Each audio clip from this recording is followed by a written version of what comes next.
Jagannath Dham inauguration, এটা আমাদের একটা, আমার দীর্ঘদিনের একটা কল্পনা ছিল।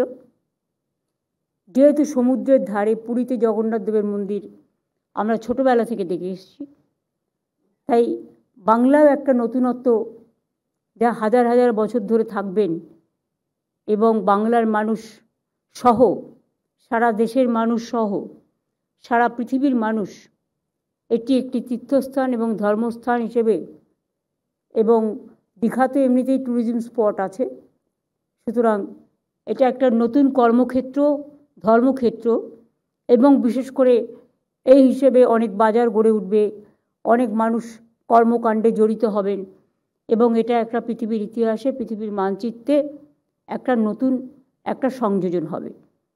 তাই আপনাদের সকলকে স্বাগত জানাচ্ছি। অ্যারেঞ্জমেন্ট এখনও পর্যন্ত যাওয়া হয়েছে। আমরা কিন্তু ইচ্ছা করলে, যেভাবে মহাকুম্ভ মেলা হয়েছে প্রচুর লোককে হাইপ করে, আমরা কিন্তু সেটা করিনি। তার কারণ ওদের ওখানে জায়গাটা বেশি আছে, দীঘার এখানে বুঝতে হবে জায়গাটা কিন্তু ছোট। মন্দিরের জায়গাটা আমাদের অনেকটা বড়, এবং মন্দির খুব ভালোভাবে তৈরি হয়েছে, ভোগঘর থেকে শুরু করে, মন্দির থেকে শুরু করে, সেটার জন্য আমি বলছি না, কিন্তু রাস্তাটা খুব একটা বেশি বড় নয়।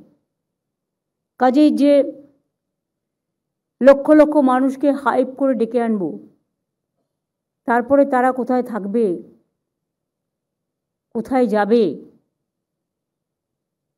তার সুনির্দিষ্ট বন্দোবস্ত করার জন্য আমরা প্রত্যেকটা ব্লকে ব্লকে এলইডি টিভি লাগাচ্ছি এলাকায়, যাতে সারা বাংলা জুড়ে এবং ইম্পর্টেন্ট প্লেসগুলোতে মানুষ দেখতে পারে।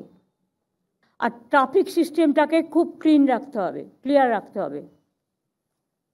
একটা গাড়ি আর একটা গাড়িকে ওভারটেক করে গিয়ে অ্যাক্সিডেন্ট করে দিল, মহাকুম্ভে অনেক লোক কিন্তু মারা গেছে।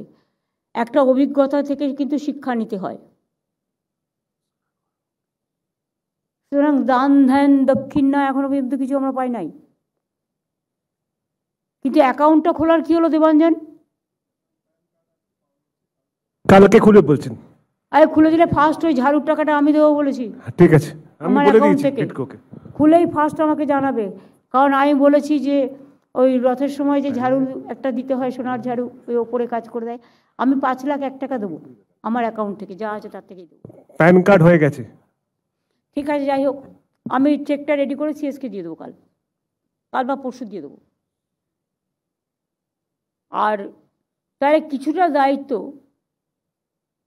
কারণ লোকজন তো সবার,